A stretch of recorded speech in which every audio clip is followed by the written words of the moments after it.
All right, folks, welcome back to another episode of The Horror Returns. I'm Lance, and with me, as always, my co-hosts Philip and Brian, and our other host Nez should pop in shortly. At least by the time we get to the movies, I expect Nez to be in. But how are you guys doing? Busy, busy, Yeah. spending a lot of time with the family this week. If anybody's noticed, I haven't been posting in any of the social media pages. I haven't had the time. So Well, that's all probably right, will, man. probably a show and listener feedback.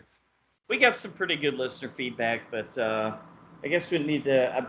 I was told that I need to start digging deeper through our other socials for it, and unfortunately, the only thing I really check is Facebook. So, guys, if you did give us feedback and send it, we do apologize, but that's something we're going to work on. So that's like the most important part of the show, right? It's kind of like why Yeah, we're doing it.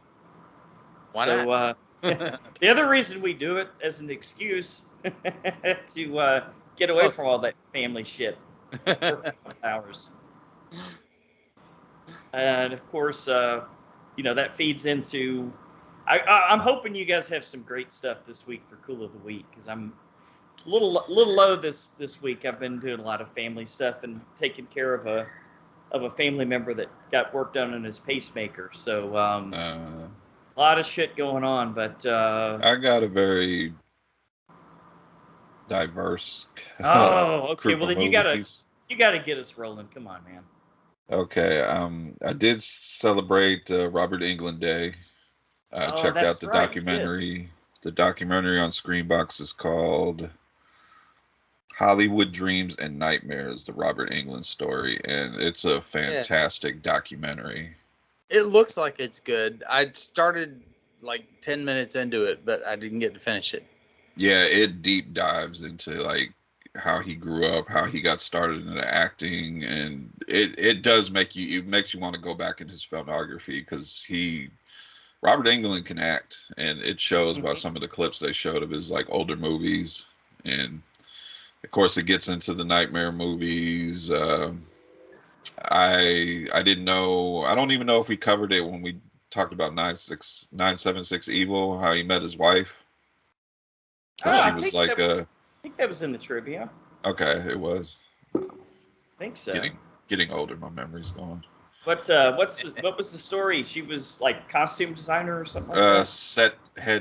Set decorator, Okay. and they would I think they would go on like location scouting out locations, and he would like drive her, and basically it was just he fell in love at first sight, Ah, okay.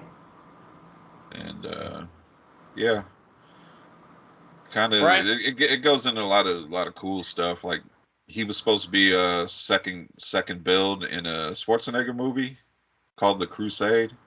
That That that would have been that amazing.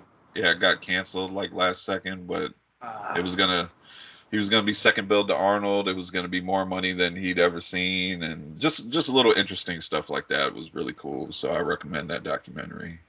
Yeah, cool. it looked like it And a was good. note. Yeah, Brian's got to be our in-house Screenbox guy. I think maybe we could bring them on as a sponsor or something. Nez was telling me it's only like $27 for a whole year or something like that if I you think so. prepay. That's like Yeah. what Oh, two $250 a month or something. You can't well, beat Yeah. yeah. that, Well, and just monthly, it's only like $4 or $5 a month. It's like the same price as Shutter. Yeah. you can't beat that, man. Come on. Yeah, and they've always Uh, got some pretty decent stuff. yeah, and they're starting to get a lot of exclusives now, and like they were the first one to get Terrifier 2 when it came to streaming. So Right? let's see. Moved on over to Hulu for this one. I think I talked about this one that they were making a hot Cheeto movie called Yeah, Flamin' flaming Hot. hot, flaming hot. Pretty fucking good movie. Not I okay. did not know. All right. People, You just don't really think. You just think it just comes from the factory, and they just right? was trying some new stuff, and you just don't know that it, the idea came from a janitor that worked at one of the plants and kind of had ex gangbanger background. You know, getting into a lot of trouble. You know, got the job at Frito-Lay as a janitor. Just wanted to, you know, support his family, and was very interested in how the factory worked and the machines, and just wanted to learn about everything. And then you get to the part of the movie where he just, you know, the factory was going through hard times, Right. and he had an idea, and yeah, it's a kind of an inspirational story. So That's cool. let me ask you this: was it a replay of the, you know, you got chocolate, my peanut butter story, where like he was dipping Cheetos in hot sauce or something like that? Is that how it started? I don't really want to, but no, he just, Oh, you it don't want to was, spoil it. It's that. there Oh, was there was nothing geared toward, as far as snacks, geared towards the Mexican community. You're like, man, you got to make this shit more spicy.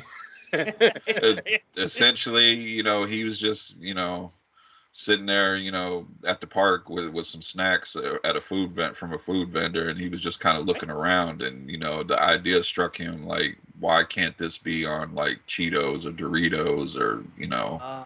Okay. Genius. The rest is history. Now it's all about Takis. You guys ever Yeah. try those Yeah. before? Those are Yeah. damn good, man.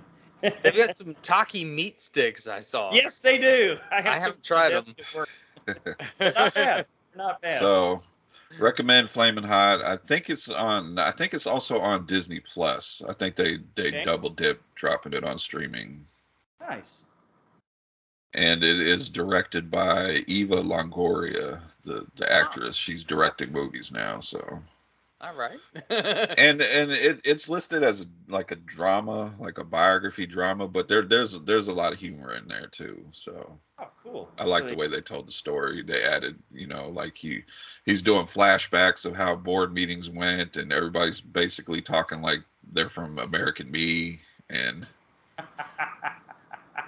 like, you know, he's kind of describing it like it was like a gang meeting in prison, not in the boardroom. And then he's like, you know, that's not how it really happened. This is how it really happened, you know.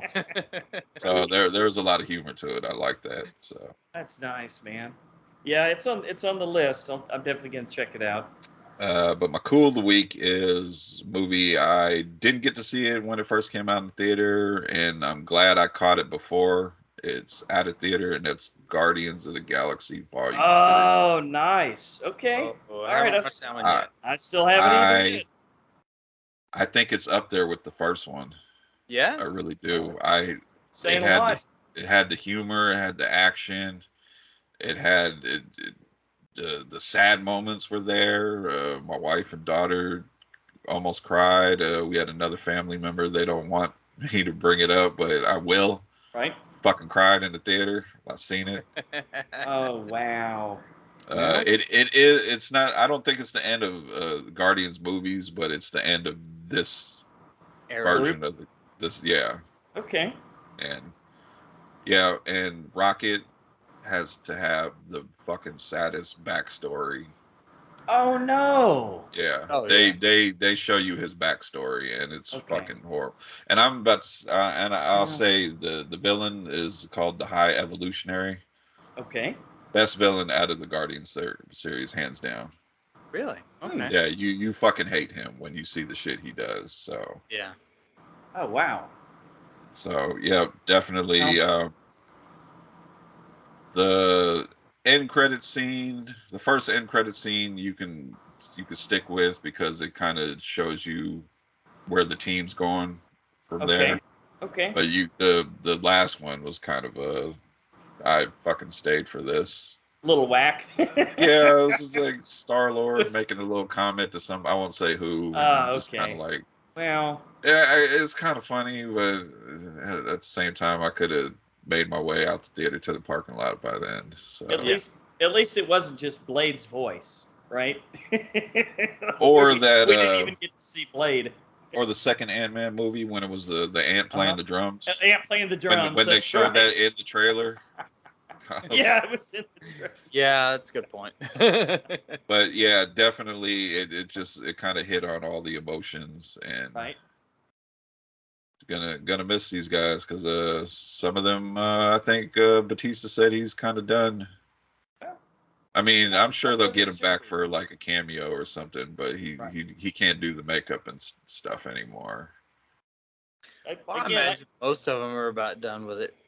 Well, dude, it was like that in the comic books. Like if you read the Avengers or the X-Men or any team comic over time, they change constantly. You know, you get new mutants or new superpowers in, and that's what keeps it fresh, right? Yeah.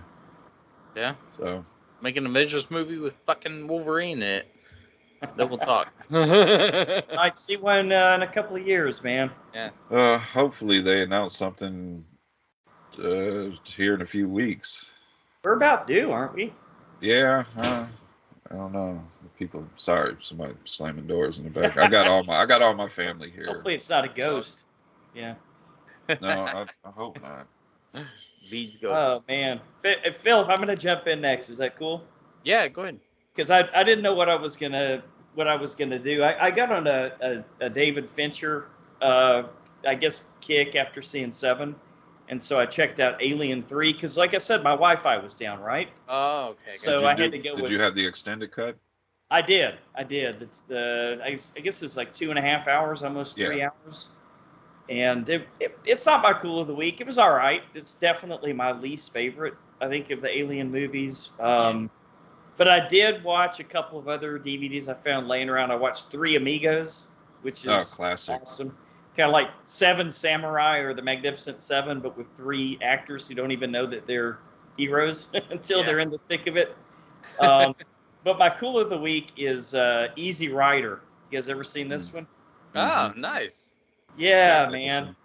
Well, it starts out with Dennis Hopper and Nicholson joins up later. You got who is it? Dennis Hopper, Peter Fonda, and they're like a couple of hippies that are riding their motorcycles across country. I'd forgotten the movie starts out with them doing a huge cocaine deal in Mexico, and then they put the cocaine in plastic bags and they put it inside their gas tanks in the motorcycles, and that's how they get over the border. And then they pick up a hitchhiker that's kind of a strange character, and he's living in a group of people that are kind of living off the land, but you could tell they're all tripping on acid and growing mushrooms. Like super good look at 1969 counterculture. But yeah, the movie really ramps up when they pick up Jack Nicholson because he's like a small. They get put into prison for fucking with some people at a parade and like doing fake salutes and shit like that. Even though one of them has an American flag on the back of his jacket, his entire motorcycle is an American flag. Of course, they still get fucked with by the little local Texas sheriff there, and they get put in jail because of their long hair. Nicholson is like a small town lawyer that's there in the drunk tank with him. It's all Otis again. He's drunk. You put him in the drunk tank. So he meets up with them, and they do the rest of the trip to. Their goal is to get to New Orleans for Mardi Gras, and that's where they're going to deal the cocaine and make their fortune. So it's a good movie, man. It gets really trippy toward the end, not surprisingly, but nice look at 1969 counterculture. So I haven't seen that one in a long time. Yeah, it's a nice road trip movie, man. Yeah. So that's it, Phil. What you got? Well, okay. So I'll start out with a movie that I finally caught up with, John Wick 4. Oh, okay. Cool. Yeah, it was pretty fucking awesome. Not as good as John Wick 2. That was still my favorite. Okay. I think the fight scenes were more believable, and it was less outlandish, maybe. Outlandish is a good word for John Wick 4. Yeah, very practical use of nunchucks. Yeah, which was cool. I hadn't seen nunchucks in a movie in a long time. Yes. So they had some badass fight scenes. I liked all the characters in it. It just, it got big box office-y and like Marvel movie fight scenes. You know what took me out of what took me out of it, guys? The stone stairwell scene. I was in for it. I was even in for the Arc. That scene. I was even in for the Arc de Triomphe, where not one single cop or fireman showed up after a fucking 15-minute long, running everybody off the road. And these cars are like still driving while people I know. I kind of like, especially like the stairs scene. I took it as like a video game. Yeah. He got to the top, got knocked down. Yeah. Start the level all over again. It was all right. Bruce Lee. Very, very Jackie Chan. I thought. Yeah. But okay, I'm sorry, Phil. Didn't mean to interrupt, man. No, but it was still a really fun movie, and I'm glad that I watched it, and I had a really good time with it. So yeah, beautiful locations everywhere. Yes. I wanted to go to every location there was. And one day, Brian, we will, as we grow our audience and get more Patreon support, we'll travel the globe. Sure. We'll go to the Eiffel Tower. Yes. No, but that one was really good. I also watched an IFC Midnight movie on Shudder, called Consecration. Oh, I've heard of this one. I've heard of it. Right. Sounds familiar. Yeah, so it's like a nun thing. Nun horror, right? Is there any satanic element in it? Or would that be telling? Okay, there's no way AJ will watch it then. Yeah, well, yeah, and there was another one on there actually that I watched also, but I can't remember the name of it. But it was another nun horror movie that was like IFC Midnight. They're good at that, especially Irish stuff. Oh, I think I know the one you're talking about. Help me out, Brian. Saint Maud. Saint Maud. Is that the one, Philip? Where she's kind of like a sleepy UK seaside town. Where they have those casinos. I can't even. A lot of them are alike, aren't they? The other one. Yeah, a lot of them are very Irish, UK. Yeah, there's a lot of like Irish Catholic nun stuff, right? But Consecration, I just sort of felt like I was in the mood for that kind of thing, especially after watching the movies for this week. Sure. It felt good. And it was a pretty solid movie, man. Like, I don't hate it. It wasn't like an Exorcist movie, but it wasn't that far from it. Oh, the other one I watched was it was a 60s Irish priests that went into a convent, and there was some sort of exorcism thing too. Oh wow! It wasn't bad. It was like found footage. I can't remember the fucking name of it. I've seen that one. Yeah. Yeah. Where when they go into the church or whatever, there's like a tunnel or something that goes deeper. I've seen that one. Yeah. Yeah, that one wasn't bad either. Yeah. Anyway, fun movies. Nice. So what's the cool of the week, man? Definitely those. And I also decided to continue on our Silence of the Lambs treatment and watch. Oh, nice. Hannibal. Cool. And that was definitely my cool of the week. Hannibal was all right. It's not really the same as Silence of the Lambs, and we'll get into why later. Yeah. But, okay. It does go deeper into the Hannibal Lecter origin stories, and sort of I think gives way to the Hannibal series, Okay. Hilarious scene with Ray Liotta at the end. Yes, that was my gosh. Yeah. That was a pretty fantastic. There's a few really memorable scenes in this movie. It's not bad. I mean, for being a more current movie, I mean, I guess it's not anymore. I don't know when it came out, but I guess it's been a while now.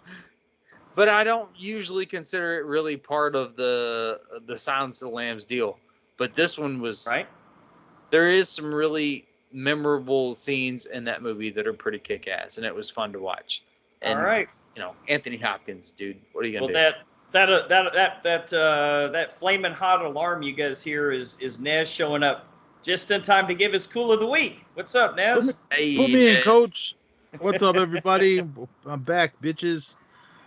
Oh man, well here was a not so cool of weeks. Oh no.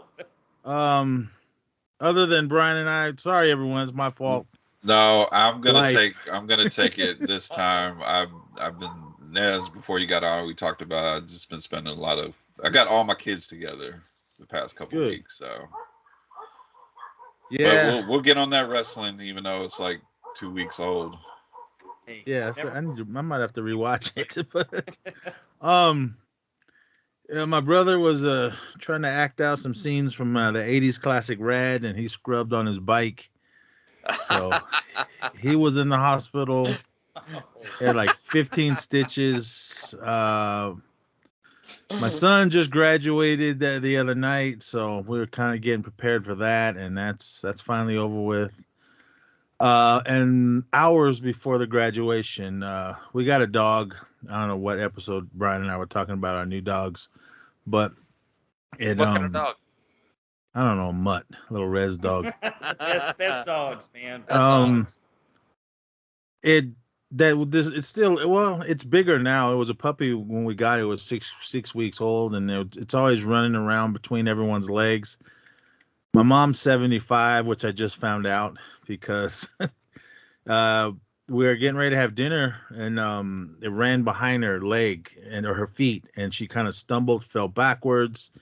She just had knee surgery a few months ago, so she was laying there, and I was like, oh man, I was just like, you stupid dog. And we tried to get her up, and it was just like, we got her up, but it was just like, she was like, she was screaming.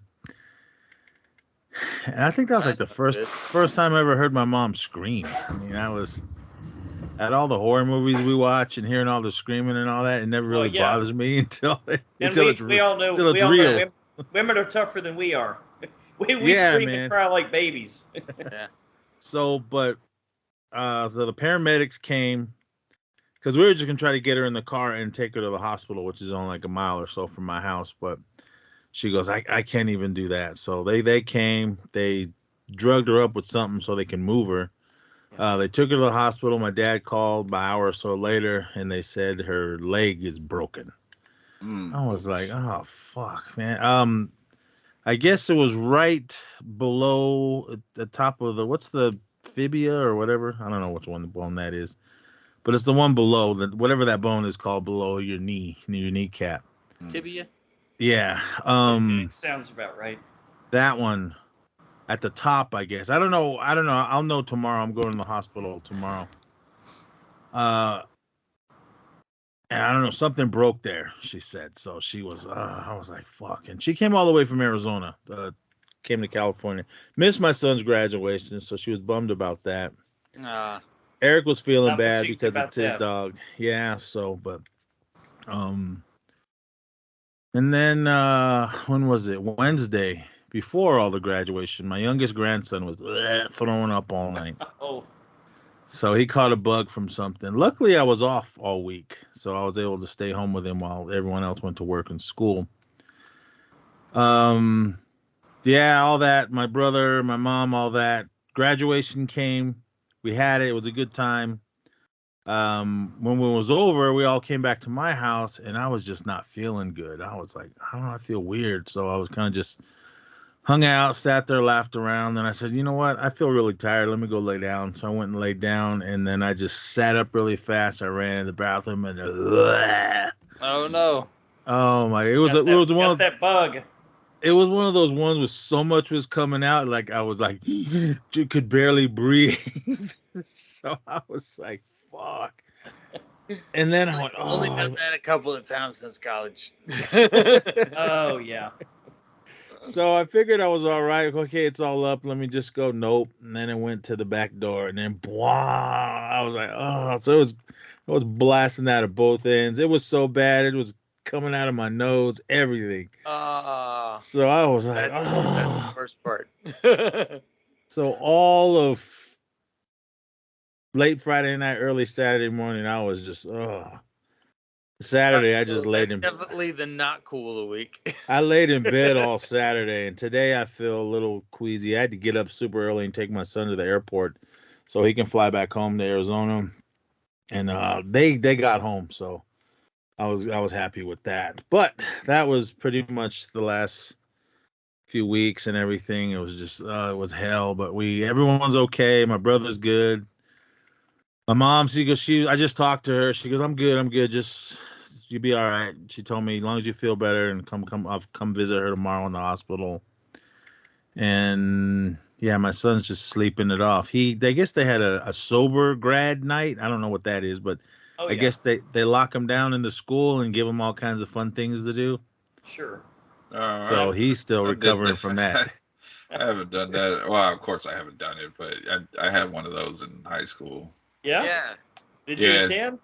Yeah, I attended just so we can all sneak out and meet up somewhere else. Or sneak in the drugs in the bottle, right? I won like a $500 thing at one of those. No shit. Yeah. Yeah, that was worth staying sober for a night. That was my thing back then.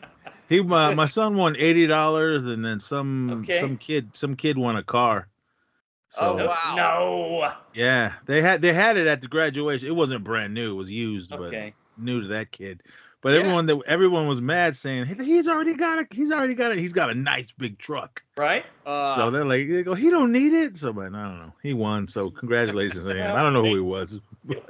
He'll do the right thing and give it to a family member or something. Right? Where the hell do they go to school? Mar-a-Lago neighborhood or what? Shit, I don't know. Give Not away here. Cars. I know, man. I was like, the only thing we did for grad night, they took us to Disneyland, Magic Mountain, Raging Waters, Catalina Island. That sounds like a lot of fun, man. Yeah, we had hella fun, dude. I was fucked up, but had hella fun. Don't drink. You're not supposed to drink in everything else underage. Everyone. That was way back in the good old 80s. But anyway, but I do got a cool of the week. Really, this one will be quick. That movie, I guess it's Sisu or whatever. Sisu. Oh yeah. Sisu. Yeah. Oh my god! I just watched it this morning. Okay. Is it awesome? Yes. Oh man, it's like, I gotta watch it. Totally, it reminded me of like a Quentin Tarantino type of vibe of film. Yeah. It's like broken up into chapters, and man, they did not spare any expense on the practical effects. There was some CGI stuff in there, and then your CGI fire was in there, Lance. But it was amazing. I loved it. Everyone kept telling me, "You gotta watch it," and I was like, all right, let me just watch this. I can talk about it on East Nazis Society. are still the undisputed villain of all time. Yeah, you have a better bad guy than that. Oh man, it was nuts, dude. But it was hella good. I don't even know who this actor was. He reminded me of like an older Bryan Cranston, but yeah, like a kind of like a Clint Eastwood kind of scowl on him all the time. Yeah, it was good, man. It was like, that's why I say Quentin Tarantino, because it was just like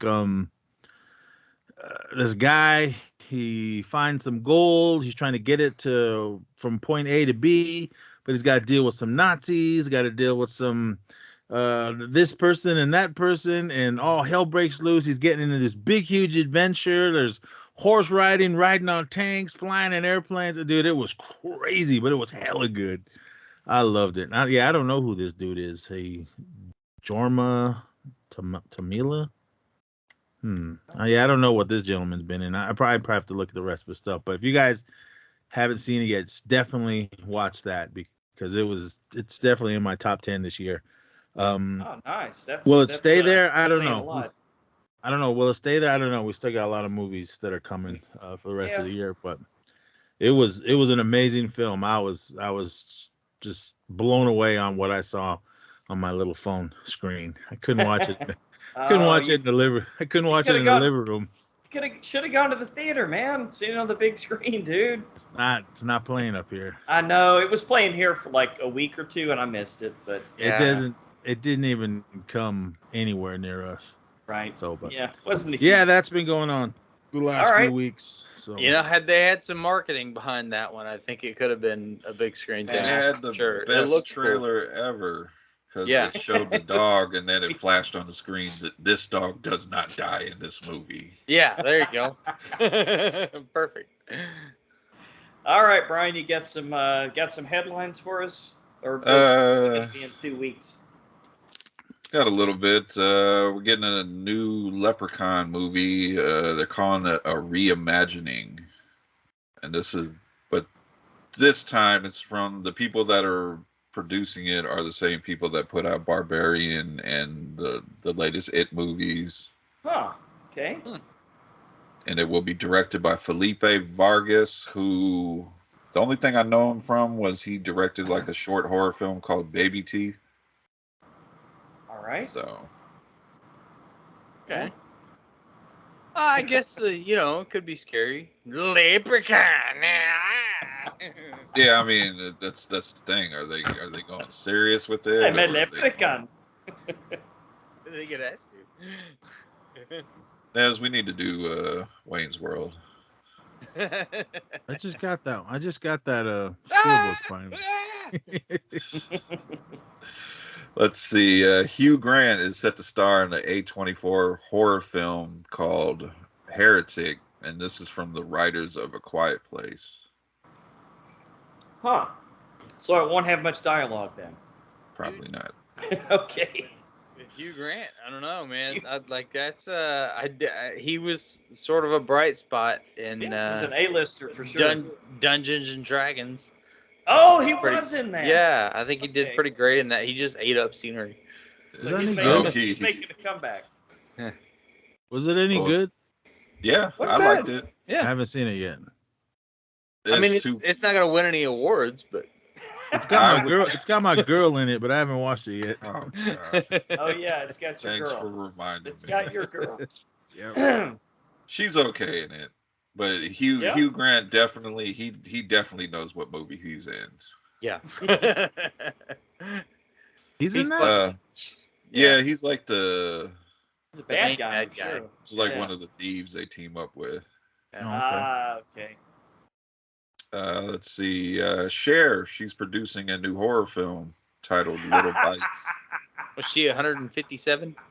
I She's got that I don't know. baby juice that she's drinking or whatever it is. Hey, Got her all and that Selma money. Hayek, huh? 77. Holy shit. 77. Damn. Yeah. She's just plastic now. Might see Dolly Parton make an appearance and Jane Fonda.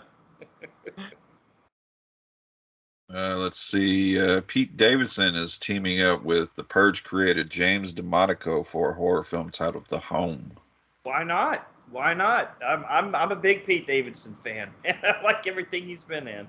I love his little cameos he does. He's pop culture personified right now. Yeah, I really want to hate him more than I do. It's hard to hate him, man. I know He's it is. fucking hilarious. He's pretty funny.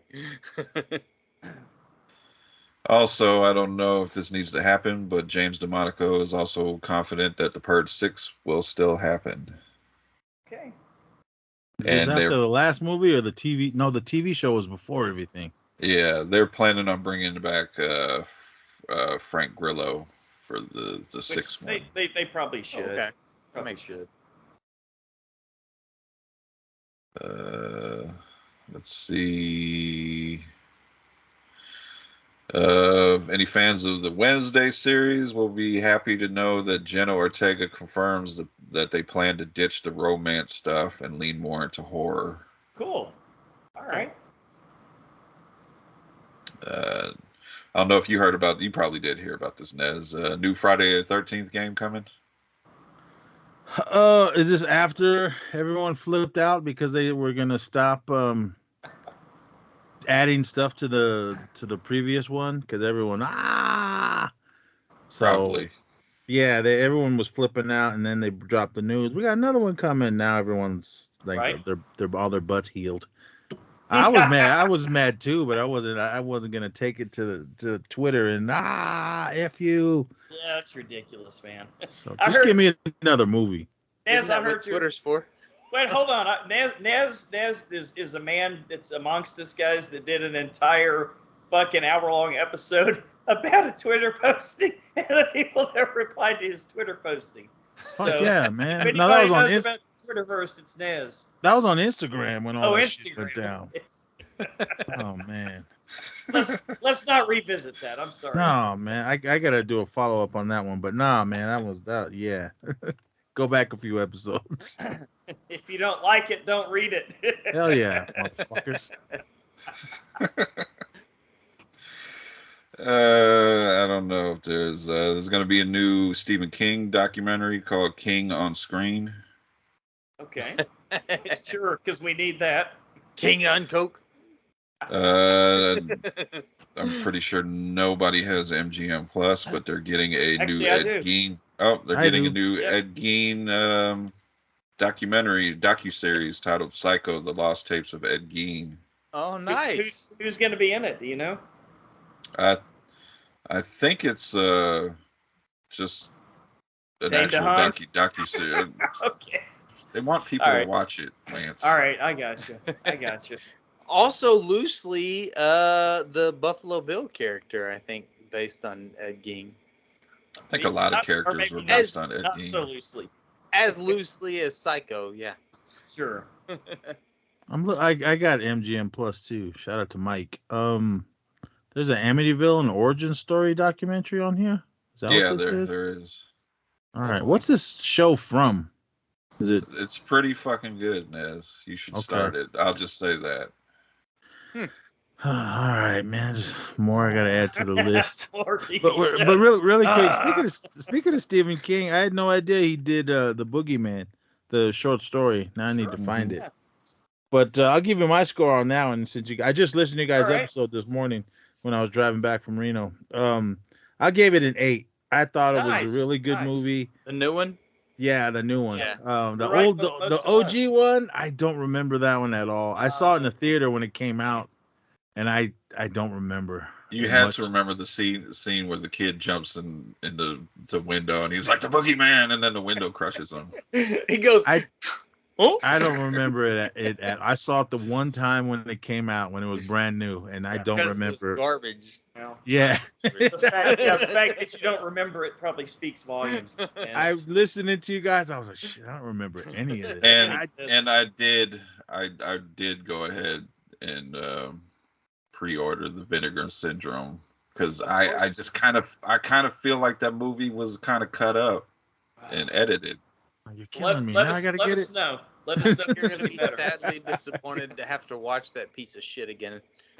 I don't know. It's worth it to see that kid get crushed by the window again. Well, but that's the new one. Yeah, I give it an 8. That new one was really good. I remember people was cutting up about it, saying, "Oh, it's this, it's that, it's no good, it's PG-13." So I was expecting that. Sure. I just must be old, and we've seen it all up to this point. Yeah. So I was in for it. All the jump scares got me, even though you knew they were coming. They still made me flinch. I kind of went a couple times. Little Princess Leia, she was awesome in it. That's who that is. Yes. Yeah. She was really good. That was like the main reason I went and seen it, only because I know her mom and her dad. They didn't have kids when I knew them. There was during their music career. But I thought it was a good movie. I liked it. I'm definitely going to buy that one when it comes out. And some of those kid actors bug the shit out of me. She doesn't. She's cute. No. She's no Lulu Wilson, huh? Yeah. She really sold her performance. And I do want one of those moon balls. Yeah, that was shit. Awesome. And I shit you guys now. That whole time when me and my son went saw it, when we were driving home, I was like, I don't know what it was. I mean, always open closets and under the bed thing always freaked me out anyway, and that just triggered it. I remember because when I got home, I was laying there and I was looking at the closet where I lay. I faced the wall, and the closet's right there. I walked over and shut it. That's a good sign of a good movie. I bet you they got one of these things on Amazon.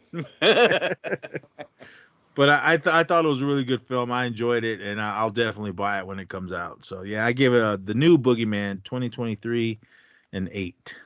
Nice. Well, that's a nice segue to the Boogeyman director, Rob Savage, wants to make a new adaptation of Stephen King's The Langoliers. Is it The Langoliers? Oh yeah, the one everybody hates. All right, with Balky. Maybe he can do it. Maybe he can do it the right way and not have Balky in it. Making a espresso with a nice lemon twist, you know. All right, bring Balky back just because. The Langoliers.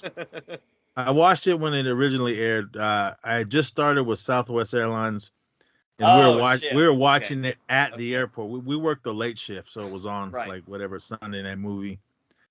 So and there was no planes on the ground. It was really quiet. So we were sitting there watching it. And when they got to that airport and there was no one around and all this noise and everything, that kind of gave it the extra creepiness. Mm-hmm. But the ending is what I was like, oh, really? I know. Yeah. I mean, it was building up to something, and then we see them, and I was like, oh, they look like little walnuts with teeth. They're like a little, I mean, little Pac-Man. yeah, it was the same thing with The Stand. That built up to something good, then just went. Same thing with It. All the Stephen King TV ones just built up until you got to the end, and I think the It theatrical movies did a good job with the ending.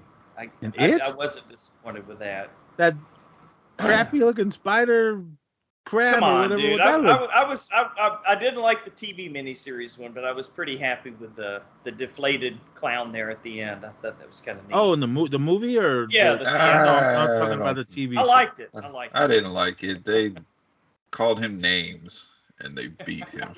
I didn't like chapter 2. Chapter 1 was clown, bad clown, naughty clown. Well, kind of like the TV series, you know. I mean, chapter 1's definitely way better. So he's gonna remake Langoliers? He wants to. Okay. But right now, I mean, he's kind of, for me, he hasn't missed. I mean, I liked Host. I had fun with, even though a lot of people didn't like Dash Cam, I had a lot of fun with it, and I liked the Boogeyman. So there you go, 3 for 3. Oh, Host was the was that pandemic laptop one? Is that yeah? That's the one. Oh, Rob Savage. Okay, I thought you meant The Host. I was like, ugh, I didn't like that one. No. I need to watch this again. I like that. That was pretty good, especially for where the world was at this time. Yeah. Sure. To still make a movie, I thought that was really cool. Yeah. Yeah, especially how they did it, being like separated, and they still like got everything to come together like that. Still made it creepy. Because I watched something and the director wasn't in the room. He gave them their laptops, gave them their instructions and script what to do. Said, "All right, action," and they recorded it all. So I really liked how they did that film. That was a good movie. Have you seen Dash Cam? Yes, I love that movie. I hated that chick, but man, that movie was hella good. That's your homegirl, Nez. Oh man, that movie was awesome. Would you invite her to stay at your house? Would you let her borrow the keys to your car? Hell no. I'd go to an open mic with her. She had skills at the end. Right. All right, that's all the news, Lance. All right, man. So Nez, you ready to go down to the trailer park? I am, but I don't even know what they were. I'll send them to you real quick. Yeah. While Brian's sending them to you, I'll let everybody know we're going to bring you the big, the small, and sometimes the very, very weird. It's the trailer park, boys and girls. The trailer park. What do you think, Philip? Help me out here while Brian's sending them. They're big and small and weird. It's definitely what they are. Meaty, beady, big, and bouncy. Wasn't that an album by The Who or something like that? Really quick, shout out to Bede from Bede versus the Living Dead. Oh Dead. yeah, shout out to Bede. I was and Marcus as well. I was on their show a few days ago. Nice. We discussed Night of the Animated Dead. If you guys haven't seen that one yet. I think it took me 3 watches, but I do enjoy it. Yeah, I don't know when that episode's coming out, but definitely when it comes out, everyone check it out. All right, first trailer we're going to talk about is another Frankenstein reimagining, because a couple weeks ago we talked about the trailer, The Angry Black Girl and Her Monster. This week we're talking about Poor Things. Is that? Yes. It's her. Yeah, I'm in. How far her eyes are. That's your girl. I'm in. I didn't get that at all. All right, synopsis. The incredible tale and fantastical evolution of Bella Baxter, a young woman brought back to life by the brilliant and unorthodox scientist Dr. Godwin Baxter. This stars Emma Stone, Margaret Qualley, Willem Dafoe, Mark Ruffalo, Christopher Abbott, and a bunch of other people. This is directed by Yorgos Lanthimos. think I did a good job on that one. That was great, man.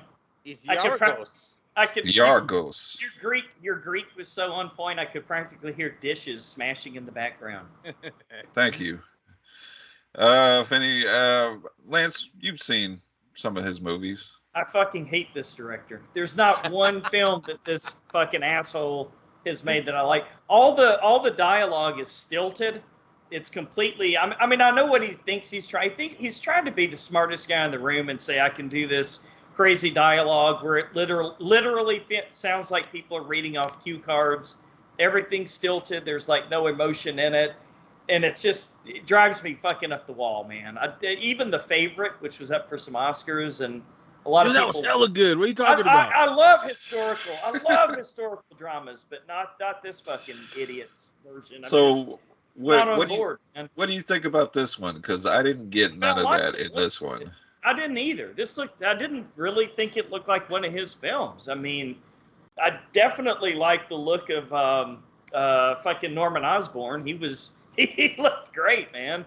And Willem Dafoe's great and everything. Yeah. Willem Dafoe looked great, and Mark Ruffalo to me is like kind of overrated. You know, I don't think he's a great actor, so he's perfect for this director's films. You know, he'll fit right in.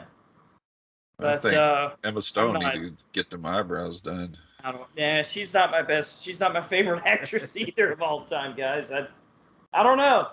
Everything about this screams that I should hate it, but I really did like the visuals that were in the trailer. So I'm going to be a little bit torn on this one.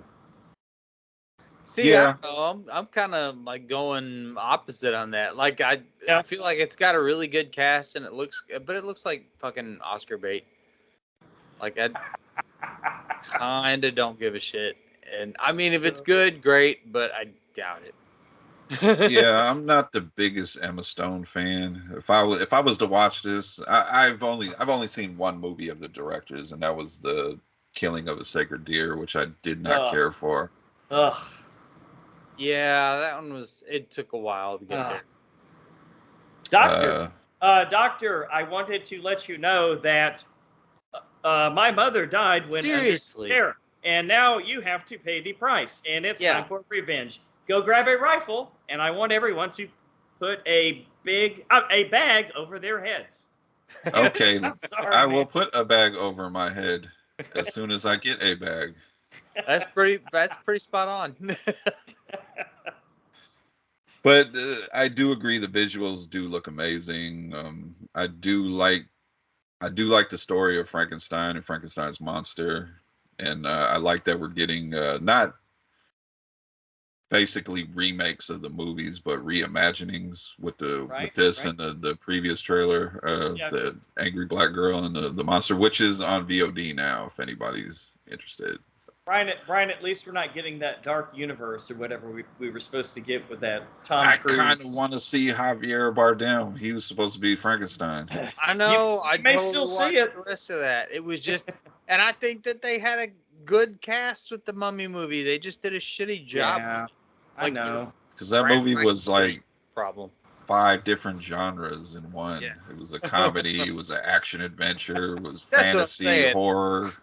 I think that they had shitty writers and not a good director, but the rest of the pieces were there. All right, Nez. All right, I'm adding that one to the list, Brian. The Mummy. I haven't seen that one in a while. I liked the Tom Cruise Dark Universe one. Theo and I, we liked it. But this film, it looks cool. I mean, I've only seen The Favorite. I thought that was really good. I love that movie. I like the style of what's going on in this trailer. I'm in. I love Emma Stone. I don't know what it is. I like the pale faces with black hair and those eyebrows that look like caterpillars. Okay, bye. I haven't liked her since Superbad. To be honest. That's when I first seen her was Superbad. With the zombie movies that she did, what the hell was that? Okay, Zombieland. I'll give you that. Turtles. And hashtag not my Gwen Stacy. No. Oh yeah, I thought she played Mary Jane Watson, but I was a little off, wasn't I? I didn't like her. Kristen Dunst is not my Mary Jane either. She could let her pass. She played Gwen Stacy in I one. know. Yeah. know. Did you see Across the Spider-Verse? I'm going. Oh, no spoilers. No spoilers. Oh man. Oh my God. No, I gotta see that while it's in 3D. Okay, so. Like, do I need to see it in the theater? Yes. Because my son and I haven't even seen it. My son said he did not like it at all. Really? Yeah. Oh man, it was better than, in my opinion, it was better than the first one. Yeah, add that to my cool of the week as well. Man, that one was hella good. I was expecting it to be good, but I didn't. I walked out of the theater like, that movie could have been like 5 hours long. Could have blew you away, huh? Yes, man. Oh, there's nothing at the end of the credits and everything, but it was good, man. It was one of those when it was over. I can't wait. It was nuts. If you could see it in IMAX, go see it in IMAX. Fucking hey guys, AJ's gonna be out of town almost all week in Oklahoma, and all my family's gonna be gone. So I'll make a theater trip this week for a change while it's still in 3D. If you have, it's not in 3D. I don't think it's in 3D. It's in 3D here, dude. Yep. One screen it's in 3D, and the other it's in Dolby. We only got IMAX here, so there was. I checked all the theaters because I wanted to see it in 3D. None of them. Oh, dude, our theater here, I'm so pissed off that it's not in the IMAX screen anymore because they put that fucking Rise of the Beast bullshit in there. Oh, you saw it? I haven't seen it. I haven't made it. How's it bullshit? Could be your Boogeyman. top 5 movie of the year. But it's bullshit that they kicked Spider-Man out. I wanted to see it in IMAX, but yeah, I'll see it in 3D. The next big one came. I heard a spoiler about that Transformers movie. I won't say what it is, but if it's true, I haven't seen the movie yet. I'm all right with it because in the comic book lore, it did go that direction for like a limited series. So if they like a Fast X type thing, if they combine the Transformers with another Marvel property, right? I'm with that it. rumor. Yeah. I'm with that. Cool. Okay. Yeah, I'm with that. I mean, go for it. The comic series, it was a limited edition. I liked it. And I think that came from the director. Yeah, so if that's true and that's what they're doing, I'm all with it. I'm all for it. But I haven't seen this new one yet. I kind of just but I'll go see it anyway. I'm not a fan of the Transformers movies. Yeah, I'd rather watch another Transformers movie than another fucking Fast and Furious movie. I haven't even seen that yet. Oh, that's out there. I know. Yeah. I saw that. Jason Momoa at his most flamboyant. And my girl's in that too, so I need to watch that and Dungeons and Dragons. Let's see. Poor Things, September 8th. Okay, got a little bit of a wait then. Now for Oscar season, Philip. Oscar season. I'm telling you, so it looks like Oscar bait. Yeah. I had no idea it was a Frankenstein thing. I didn't. Now what's probably going to be the next entry in the Cage Rage series? Oh yes. Before returns. It's got to be it. Sympathy for the Devil. Starring Nicolas Cage and Joel Kinnaman. A lot of people will say, "Not my RoboCop." Oh man, that's who he is. Okay, I've become a Kinnaman convert since the Apple Plus TV series that he's in. But go ahead. All right, Sympathy for the Devil. After being forced to drive a mysterious passenger at gunpoint, a man finds himself in a high-stakes game of cat and mouse where it becomes clear that not everything is as it seems. Okay, great description. Director is Yuval Adir. That sounds way too close to you, Bull. I do not recognize anything he has done. But I will jump in here first and say I do like the visuals. Nick Cage is at his fucking craziest, and I love it. He got all dressed up for the movie. Yes. He tried to come 100% sex or whatever his line was, and I like the cat and mouse aspect of it, and I'm very curious on why did he just randomly take Joel Kinnaman, or is Joel Kinnaman chosen for a specific reason, and is Nick Cage the devil, or is he just a crazy guy with red hair?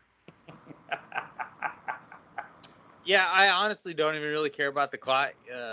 You had me at Nick Cage. I know, same here. Yeah. Like just watching him do his Nick Cage thing,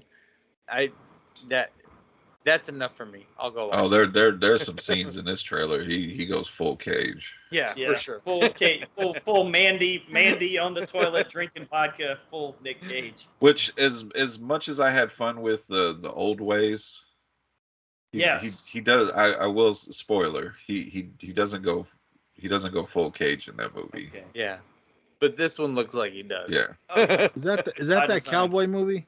Yeah. Is it good? I liked it. All right, it was something different for him. I mean, the last few movies I've seen he's done, that one with the Mandalorian, that was good. Right. Renfield was hella good. Yeah. Sure. There was another one I watched too. I can't remember. But yeah, I'm in on this one. This one looks pretty good. If he's gonna be all nuts and crazy, and I was like, I didn't really pay attention to the title. I thought it was another vampire. And he's the devil. Well, I don't know yet, but I'm in. It looks pretty good. And that fake RoboCop, yeah. Hashtag not my RoboCop. Right. I thought we were gonna get another one. What happened to that? Wow. I don't think. Well, right now we're not getting anything because of the writer's strike. So. Yeah. Support all the writers, super everyone. Disappointed about that. So. We'll see. I support you all. Lance, what'd you think? I can't wait, man. It's gonna be fun. Yeah, just a couple of seconds into this trailer, I knew what we were getting, and like I said, I used to dislike Kinnaman. That I thought he was kind of just sort of a rote actor, just kind of playing his part. But last couple of roles I've seen him in, like I said, that new Apple Plus TV series that he's in, where we're in the alternate universe where the Russians landed on the moon first. He's really good in that. The last couple of movies I've seen him in, I like him quite a bit. He's just kind of like your everyman, but yeah. I do agree with you that he's hiding something. There's something going on. There's more than meets the eye.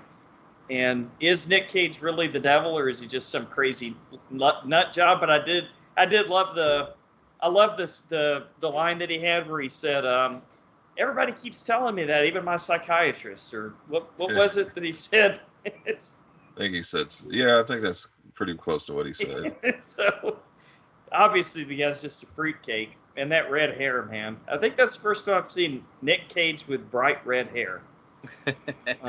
Nick Cage could play the Joker, couldn't he? Couldn't he pull it off? Oh, fucking for sure. That'd be great. Yeah, I'm all in. 100% in. Phil, you give your thoughts? Yeah, man. Like I said, I'm in. Nick Cage. Like I don't even really care about the plot of the movie. It looks like he's going full Nick Cage, and I'm excited about that. I'll watch anything that he's in at this point. Yeah. All right, July 28th. Oh, right around the corner. So, Bede, Marcy, get ready. Yes. And, Marcus, if you want to jump in, be ready.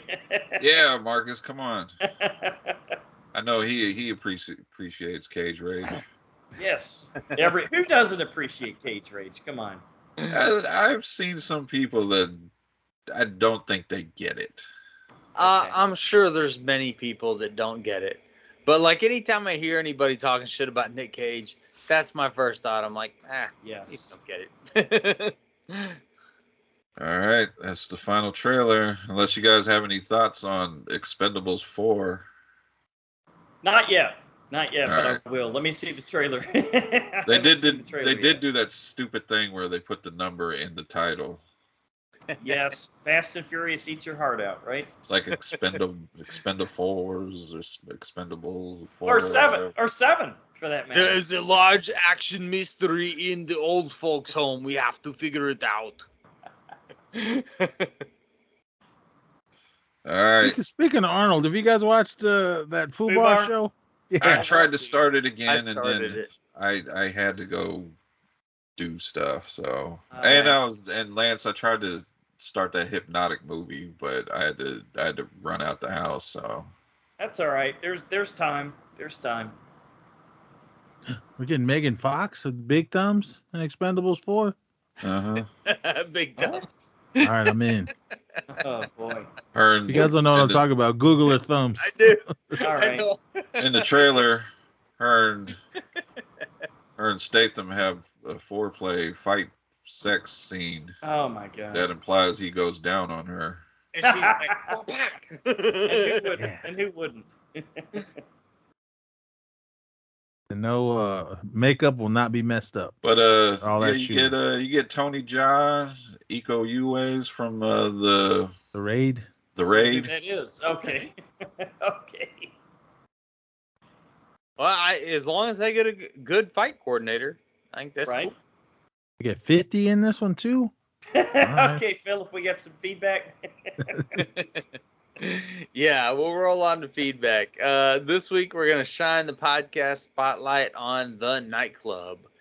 Welcome to the nightclub. We are a coven of cosmic Cajuns on a quest through the mad and the macabre. A podcast dedicated to the dark. Join us. We perform midnight rituals in which we palaver in our dimly lit cabin about horror films, as well as some sword and sorcery flicks when we venture over to the ruins of Castle Moonskull. That sounds like it came from He-Man. Oftentimes, a particular topic ties in with the films we discuss. Otherwise, we'll just tangent off into subjects such as cryptids, true crime, paranormal, conspiracy, dark history, and other vestiges of esoteria. Check it out. So, the nightclub. All right. And we got an email from Brandon Starochi. He says, "Hello, I am Brandon Starochi, the creator and writer of Avalon." I don't know why. Brandon Starochi. I know. He's probably not Dracula. Sure. Of Avalon comic. Avalon is a zombie comic that doesn't focus on a hero's journey. Instead, the whole castle family is man, they had a castle. Is the main protagonist. You understand that this family has a disarranged past and that affects their lives in an attempt to deal with the new pandemic. We are wondering if we can come on your show and talk horror about Avalon. Please let me know. Yes, especially if you have a Romanian accent. That sounds entirely awesome. If you don't have one, you can still come on. I know that's true. But it'd be way cooler if you did, man. I've already emailed back, so wait for a response. We'll see where it goes. And an email from Philly the Kid. Not me, I swear to God. Are you sure that's not you? Yeah. I would like to submit for a review of a horror black comedy indie feature film I created called "Oops, You're a Vampire," which was just released with a Romanian accent.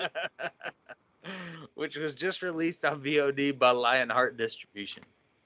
"Oops, You're a Vampire" was my first flick and a labor of love produced through over 3 years. The original title was Thicker Than Water, The Vampire Diaries Part 1.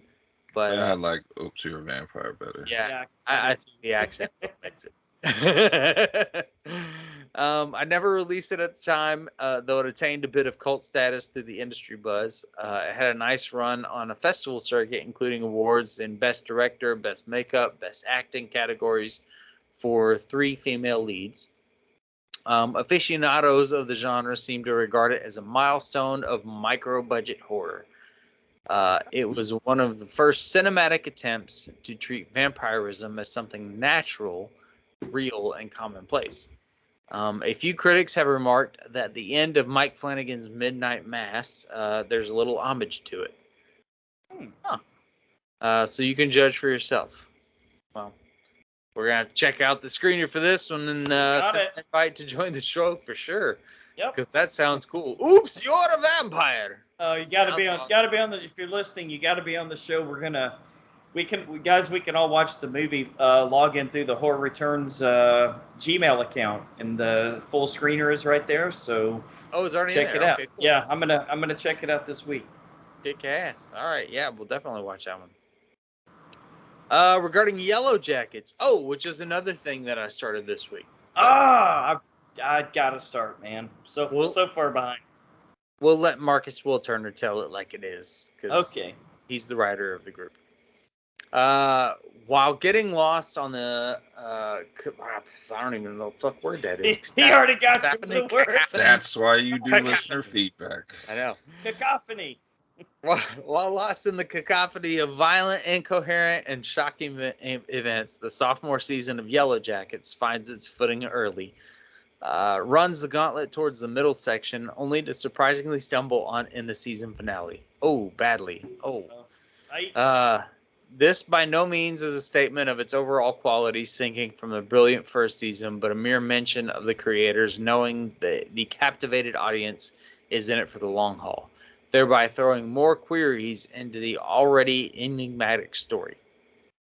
Or just keeping the overall one intact and questionable throughout. Fortunately, the struggles and traumas are present while being further fleshed out thanks to the connective framing device of showing the year our characters are stranded in the woods as teenagers, succumbing to ravenous hunger, madness, and eerie scenarios befalling them, and the present day where their adult lives continue to be ruthlessly affected in a variety of ways because of what happened to them in their destroyed youth. Could not have put it better myself. That's why we just read your shit, man. But there's more. The performances from both sets of actors in the past and present day are astounding. That they are. The parallels between each painting more of a complete picture and understanding of just how broad and multifaceted this whole endeavor lies. Though, like I stated before, what betrays their performance a bit is the story staying the exact same without completely revealing many answers or having more transpire. At this point, we understand plenty of the plot threads and just want them to reach some sort of closure so that the new ones can come into fruition. Okay. So he thinks they're dragging it out a bit, a little Better Call Saul style, maybe. Huh? Yeah, I was gonna say that sounds very Lost-y. Yeah, or Losty. Yeah. However, no matter what the narrative no matter where the narrative may take us, which hopefully promises more levels of insanity and what the fuckisms, technical word there. As long as the performances stay strong, we'll go from the dredges of survivalist suffering, the heights of human complexities, right along with the rest. Either way, can't wait to see how deeper and darker this goes. Rating is 8 out of 10. Dang, Marcus, you should write for somebody. I'm telling you. It's got to be like for a fucking magazine. Brian posted a poll. Devin Sawa wants to play Freddy Krueger. Do you think he can pull it off? Comment below. So far, 90% of the responders are behind it. Hunter Dunbar? Right. Yeah. Hunter Dunbar is Freddy Krueger. I'd rather see Moose as Freddy Krueger. I know. Why not? Kelly Lee can do it. Hunter Dunbar can do it. Hold on, I gotta leave. You wanted Moose as Nancy, didn't you? Right. I was just thinking of sorry, I gotta leave your dream. I gotta go poop. I'll be right back. Can't sleep long. Gotta poop. Or like he's got the glove on, Brian, but he's also wearing the jacket from the Hunter Dunbar movie. Tim Davis says it. He says Hunter Dunbar is Freddy Krueger. Zim Vader says he looks rapier than Robert Englund, so that's a good start. Ouch. Marcy Papandrea says, I think he would do a great job. He's a versatile actor, and if they want a new Freddy, why not go with a genre-experienced actor with a great range? Yeah. Why not? Okay. And we're going to welcome our new members. Kimmy Barrett, Linda Dishman Lane, Justin Womack, and Chris Hinton. So welcome. Thank you guys for joining us. Welcome. Don't have soft skin. Right. Regarding Sleepaway Camp, Ariel Wellman says so cringy. Naz, that's one of your favorites. Don't have soft skin, Naz. I still gotta send you those The little pictures. I know you got the autographs. No, the little sound clips. Oh, that's right. That's right. We got sound bites. I gotta send you those. Shane Hammersmith posted, name a horror movie you would watch just for the music. Good question. Charlie Seitz says Halloween 1978 and Halloween 2 1981. That's a good one. I think I got my pick. I put Midsommar at first, but I think I'm going to go more with last year's Smile. Huh. Great soundtrack. Great. That soundtrack made that fucking movie. Yeah, I remember you talking a lot about the sound in it. Yeah. Regarding the Amityville Curse, Katie Pollock says this looks like a cross between Amityville and Haunting of Hill House.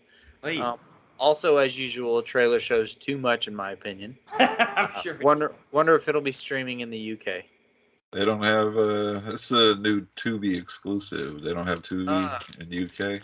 I'm sure they have it in Australia. That's if they got it in Australia, I'm sure they got it in UK. The internet's over there. Right. Gotta get running VPNs.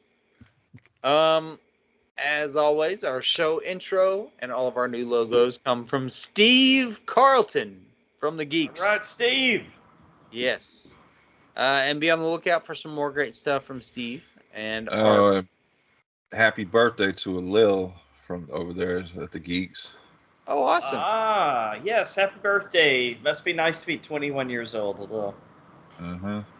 21 and living in Florida. There it is. We'll send him some Astros gear since we know Steve is such a big fan. There you go. I'm sure he gets enough from Steve. Steve has so much of it. And our original skull artwork comes from Natsulani, of course, so check her out on Instagram. And if you'd like to help us out, please consider becoming a Patreon patron. We'll let you pick the movies for a future show at any amount, and for $5 or more a month, also pick a commentary for a future bonus show. But wait. There's more! For the special amount of $1. Can I get $1? $1. You can have $1. all the perks. All of them. You get to pick the movie for a future show and come on and talk to us about it. All right? That sounds pretty good. Yeah. $1. And a full commentary. Yeah. Look, you give the homeless guy on the street $1. Can we get $1? Come on. Look us up. That's less than a cup of coffee. Less than a bottle of water. We're on the cheap right now, guys. Give us $1. Coffee like $5 now. Depends on where you go. I don't drink coffee, so I don't know the prices. All right, on to our featured attractions. This week, it's our third in a series of psychological horror retrospectives with The Silence of the Lambs and Se7en. That'll be fun. We're going to start with Silence of the Lambs from 1991. A young FBI cadet must receive the help of an incarcerated and manipulative cannibal killer to catch another serial killer, a madman who skins his victims. Director is Jonathan Demme, also known for Philadelphia and Beloved. Writer is Ted Talley, based on a novel by Thomas Harris. Jodie Foster claims that during the first meeting between Dr. Hannibal Lecter and Clarice, Sir Anthony Hopkins, I forgot, his mocking her southern accent was improvising on the spot. Foster's horrified reaction was genuine since she felt personally attacked. She later thanked Hopkins for generating such an honest reaction. In preparation for this role, Anthony Hopkins studied files of serial killers. He also visited prisons, studied convicted murderers, and was present during some court hearings concerning gruesome murderers and serial killings. Also, he acted insane, which is kind of the whole point of the thing. Silence of the Lambs. Brian, you want to start us off on this one? Yeah, this is definitely a classic. The cast is amazing. Sir Anthony Hopkins. Sorry, I almost did the same thing. Jodie Foster, Ted Levine. What's his name that played the Lawrence Fishburne role? Scott Glenn. Yeah, Scott Glenn. Much younger. But that dude aged quickly, huh? Yes, he did. He's seriously aged since then. Yeah, I just like the all the interactions with Clarice and Hannibal, just the back and forth, just the way Hopkins plays this character. Like, if you notice, like, there's long periods of time where he's talking and he's not blinking or anything. It's just cold and creepy. I still want to know what he said to, what's that guy's name? Multiple Miggs. The guy he made his cellmate, not his cellmate, the guy next to him, he made him swallow his own tongue. Yeah, I was curious about that too. I was like, how did he make him swallow his own tongue? He's like totally encased in glass. The guy who made him, that yelled out, "I can smell your feet." That's an old In Living Color skit. He said something like that. Yeah, just the whole true crime aspect of the movie, everything with Ted Levine as Buffalo Bill was just creepy. Yeah. Never get in the van first to help someone on the side of the road move a couch. That's, I hate to say it, you might get mad at me, but that's kind of on you. Well, and we've seen that more than once in a couple of movies. She had her gut instinct. You could see she was. Oh yeah. Whether she should help him or not, and then you get in the van first, and he tells you to go deeper in. No, dude, don't do that. What are you doing? You are under no obligation to help that guy. Right. And all the scares, all the horror is just psychological, because there's not really any blood or anything. Not really until the very end. Right. When he breaks out, and I think that's just telling of the performances of the cast, that they were able to portray these characters and just kind of scare you and put ideas in your head. There's a lot that was said that didn't even need to be shown, because I just think they just told the story excellently, and it's definitely an all-time classic. Yeah, won Best Picture that year, didn't it? Yep. Yeah. Wow. Didn't Jodie Foster get nominated too? She won, and so did Anthony Hopkins. Holy shit. Makes sense. Nez, what do you think? Oh, this movie's hella good. I love it. I had no idea what it was when it first came out. I had just gotten with my wife, so let's go to the movies, and I was like, I didn't care. Nice family movie. I didn't care. I just wanted to spend time with her, and sure. And yeah, you know where that goes, everyone. If you're a man, you know. Some women, you too. But anyway, it's not that kind of show. But she was like, "Yeah, I hear this movie's good," and I was like, "Okay, well, what's it about?" And she was explaining it, but I was too busy. There was a lot of times where I wasn't listening. I was just so staring at her titties. Yeah, that too. But so we sat in the back. And there was some scenes that we missed, but we had just gotten together, everyone. So Ness needs to be. You need to be with Marcy on that After Dark show, man. Yeah, we just got together, everyone. So when you're at the movies in the very back row, anyway, it was PG-13, no X, but that was only like in the beginning when nothing was really happening. But once Hannibal Lecter and all that got on the screen, now that's when I was like, okay, I'm in on this one. I love Anthony Hopkins. I've always loved Jodie Foster since Freaky Friday. You didn't pull the Cape Fear in the theater, man, and pull out a cigar and all the scary parts just start laughing. No, I didn't do any of that. But once the movie was said and done and was over, I was like, damn, that was hella good. I went and saw it again, like by myself, because I wanted to see the parts that I missed. So, but this is kind of sentimental for my wife and I. This was the first movie we saw together, so it's Nice. like our movie. The kids have all seen it. And Silence of the Lambs. Yeah. Mine was Jurassic Park. Oh, my wife was pregnant during Jurassic Park when that one came out. Oh man. So, At least she was after her. Hey-o. Hey. but I thought this movie was amazing. Jodie Foster, like I said, I've loved her since Freaky Friday and everything after that. I didn't really care for that movie Contact that everybody loves. It was all right, but Yeah, it was It okay. was fucking boring. yeah. Hey, little- That sat in the theater like, come on, something happened. Give me Right. some aliens. No, but this movie is amazing. I'm kind of happy she didn't continue this role Yeah. with Yeah, Hannibal and all they that followed one. Yeah. the books. They followed the books. I They switched kinda- the character. Like they didn't she didn't go all in with it and everything. So but the movie in a whole, it's an amazing film. Everybody in it did their job. Everybody's performances was awesome. Frankie Faison, I don't know if you guys know, Mhm. Oh yeah. he's been in all 4 movies that Barney. they've done. Yeah. He was a cop in Manhunter. Then he was the orderly in this one. No shit. It was cool. Okay, the Manhunter one I didn't know about. It was cool that he came back in Hannibal in the beginning, and then he reprised his role as in Red Dragon, basically Manhunter. But yeah, this movie's amazing. I love it.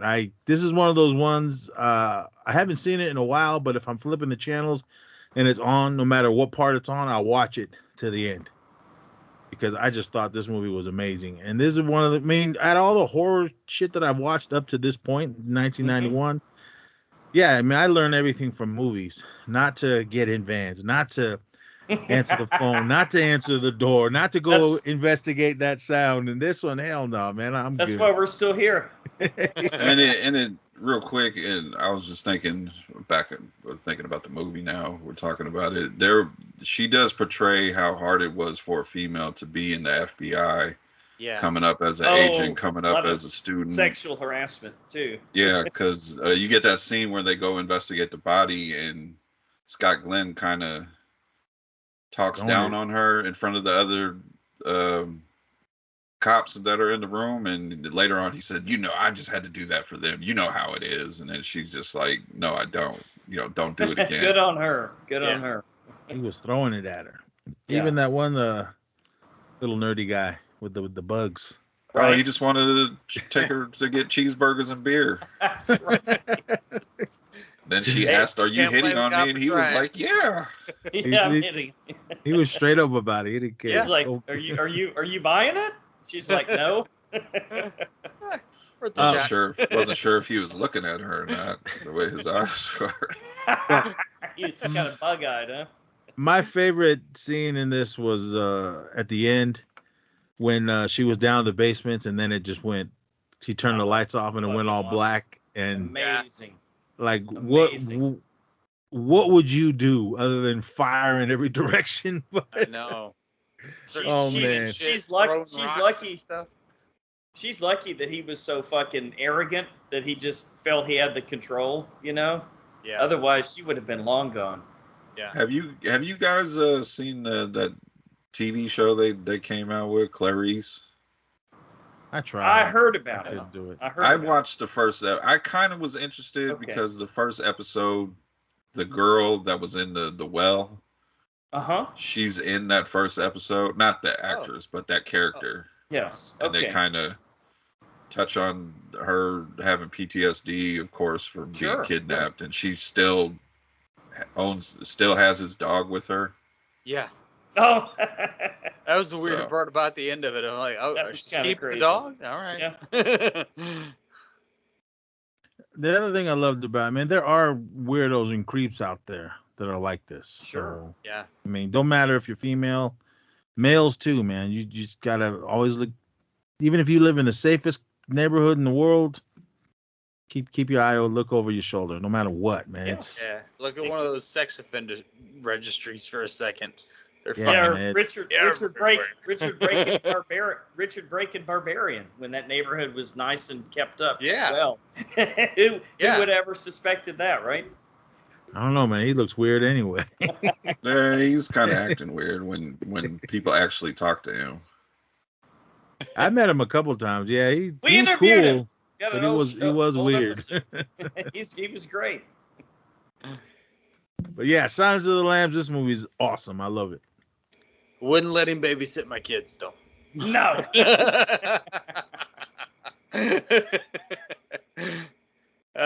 Lance, what did you think about this one? It's I've been a fan of Jodie Foster since Candle Shoe. You remember that one, Nez? Yeah, the old Disney movie. No, this movie when I saw it had a big impact on me. It inspired me to read all the books, and I really fell in love with the Hannibal Lecter character, especially when you understand. And then of course, you know, as you guys know, Brian and I are watching the series for our Patreon show that we're putting up from time to time.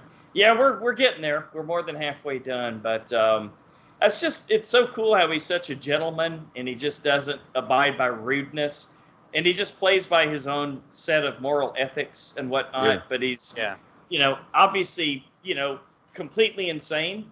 Yeah, because you get that scene at the end where he breaks out, and Jodie Foster. Clarice, she's talking to her friend at the academy, and she's like, right. "Oh, he's not going to come after me. He would consider that rude." And he would, and he absolutely would. He's got. I love. Even though he's a completely insane, psychotic killer, he is. Like, but this guy seems like the most like, especially from this movie, seems like the most dangerous human being on the planet. And that's what makes him so great, man.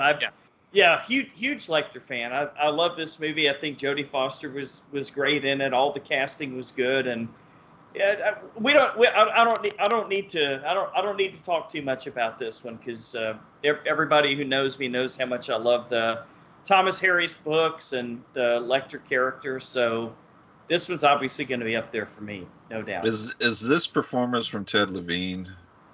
Is this one of those performances where you can't really think of anything else? Yeah, once you tuck your dick, that's kind of a deal breaker. I'll tell you what, Ted Levine is a very versatile actor because he's been in a lot of. We've seen a couple of other movies that he's been in. One of them was that found footage movie that he was so good in, but he was in like a TV series, The Bridge, that was out, I don't know, like 5 or 6 years ago on FX, and he was really, really, really good in that as a Border Patrol agent, and he's he's super versatile. I can picture him in any role because he can be a really cool good guy, or he can be this completely insane nutcase. But he pulled off the role. But to me, Ted Levine's super versatile. Although now every time I think about that scene, I think about Jay from Jay and Silent Bob and Clerks 2. He tucked it back too.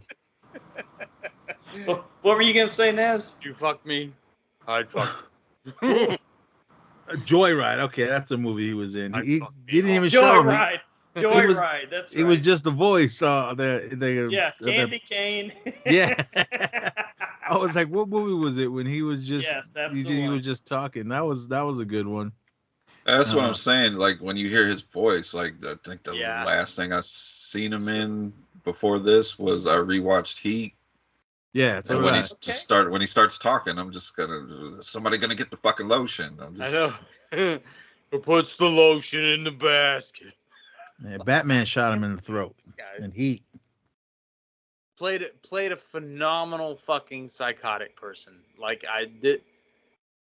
This movie was great to me, and you got to remember it's before you really know anything about Hannibal Lecter.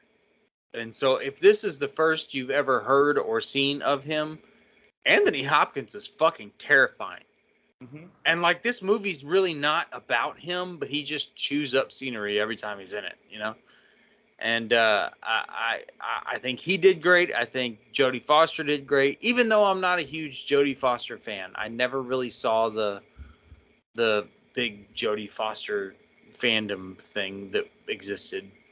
Like, did somebody shoot at the president because of Jodie Foster? Oh, that's right. Yeah, from the taxi driver role. We shot right? Ronald Reagan. Yeah, I was like, for Jodie Foster? I don't understand. Well, dude, this was a different time. This was the 80s. Well, I know, but like, I never understood it then. I never thought she was that hot. I mean, she's a very good actress. Dude, crazy is as crazy does, Philip. I guess. I liked her in Foxes too. Yeah. Remember that one? Wow, that's been a while. Nell was pretty good. I remember that one. But yeah, no, I thought she did really well in this one. Great cast. Anthony Hopkins just killed it. Buffalo Bill killed it. Also did a fucking fantastic job. That one guy did a fucking excellent job because you fucking hate him every time Dr. Chilton. Oh yeah, for sure. Yeah. You're like, when are you gonna fucking die? Yeah, he's like over the top asshole. He'll get his. But I mean, it definitely, the fact that it won Best Picture says something. I really love that it did. I wish we could get back to some shit like that instead of, right, some bullshit movie that nobody's ever fucking seen. Yeah, Nez, weren't you and Theo saying that this movie was not allowing like Fangoria onto their set and stuff like that? Yeah, because they didn't think it was Fangoria material. I mean, I agree with them. It wasn't, but it was more of a thriller, really, than a horror movie. That's what I said. I mean, some people go like, "Oh, this is one of the best horror movies ever." I'm like, right. You're playing pretty loose with the word horror. I mean, but they do that now. It's a crime thriller, which I love. I love some crime thrillers, man, and this is one of the best of them that has ever been made. But IMDb has it down as crime drama thriller. I'm more with that. Got yes, there's horrific stuff in it, but I just didn't think it was a horror movie. I just thought it was a good crime drama. I take the term from friends of the show, the Nightmare Junkhead podcast. They use the term horror adjacent. It's not horror, but it's got elements. And anytime there's a really good like crime thriller, it usually has some aspects of really horrific shit. Yeah, I mean, you have a guy that kills and eats people. Yeah. And then you got another guy that kills women and wears their skin. Wears their face. But like Hannibal Lecter in this movie feels like he could kill at will and get away with anything that he wanted to. And he does. And it's terrifying. Like he's always 7 steps ahead of the cops. Exactly. Yeah, he's playing like 7D chess and everybody else is playing checkers. Yeah. Clarice, if you're thinking about recording this call, don't bother. It won't be long enough, but I'm having an old friend for dinner. Yeah. Toodles. He's fantastic, man. He's so good. Anthony Hopkins is great, man. I love him. All right. Let's do scores. Brian, what do you think? 10. Damn. All right. There's nothing I can really say bad about this movie. I've been listening to everybody, give their reviews on it, and the story's fantastic. The acting's fantastic. Like I said, things were said and not shown, and it was effective to me. And then when they were shown, it was like when he attacked the nurse and they were telling that whole story. When Clarice, they show her the picture, they don't show us. Yeah, I thought that was great because that is good. Yeah, our minds were creating what we thought happened to her, and we didn't need to see that. And I thought that was fantastic. So, yeah, this is an all-time classic. Best of the Hannibal Lecter series of movies, shows, whatever. I do like Mads Mikkelsen as. I know. It's up there, but he's also not Anthony Hopkins. He's a different Hannibal Lecter. Yeah. So, well, but Brian Cox did him justice. Brian Cox was good too in Manhunter. But as far as the movies, this is the best out of all the movies. Oh, definitely. Nez, what do you think? Oh, this is a 10. This one's hella good. I love this film. Officially stamped. Where's those T-shirts? Those hella good T-shirts. Oh, we should get one of those. Oh, they're coming. I gotta sit down with my designer. Lance, what do you think? The movie's a super solid 8 on 10. Woo. And the Thomas Harris book is a 9 on 10. Okay. All right. Why is this an 8? This is an 8 on 10 because this is like up there for me. 8 means that it's in super rare air. Like it's going to be if it's 8 or higher for me, it's going to be a guaranteed top 10 movie like of any Valerian year. And whatever. And this absolutely made it. So, but in fact, well, the movie got me to read the books, but I did enjoy the books more than the film. So, Pet Sematary is higher than this. It's worth. Moving on. Hey, you heard me. Remake that is. Actually, Renfield is higher than this for me. I gave Renfield. Renfield's my top rated movie of the year, man. I don't know about that. It's in my top 10, but yeah, Renfield was pretty badass. Look, but there's a lot of horror to go. Like we still got all 30 days of October, and probably should action horror. Probably should have put it in news, but if anybody has Peacock, Renfield is now streaming on Peacock. Oh, it is nice. On the cock. Watching it later. I'm gonna join in with the crew. I think this is classic horror. I mean, not really horror, but it's probably the best crime thriller out there. Yeah. It's so far into crime thriller territory that it borders on horror, which kind of puts it along the lines of Exorcist as far as horror goes. Wow. I think that it deserves a 10. Wow. Holy shit. Okay. I think it deserves that best picture category, and I wish that they would give more real movies that best picture nod. And maybe Dune Part 2, guys? Maybe. We'll see. Hopefully it's good. But yeah, this one deserved it. A 10. All right. It's a classic. We all love it. All right. On to 7. With the actual number 7 as the V. I had a hard time with that when I was searching for it because it's not really on any of the streaming services as of now. Hard to find, yeah. Showtime, maybe. I don't know. Whatever. Something you have to pay for. But 1996. 2 detectives, a rookie and a veteran, hunt for a serial killer who uses the 7 deadly sins as his motives. Director is David Fincher, also known for Alien 3 and Fight Club. Writer is Andrew Kevin Walker, also known for Sleepy Hollow and Brain Scan. New Line Cinema executives originally balked at the film's ending, but Brad Pitt refused to make the film if its ending was changed. Brad Pitt bought his own ties for the movie. He wanted Mills to have a poor fashion sense. Ouch. I kind of like this ties. So wait, is he saying he has poor fashion sense? I don't know.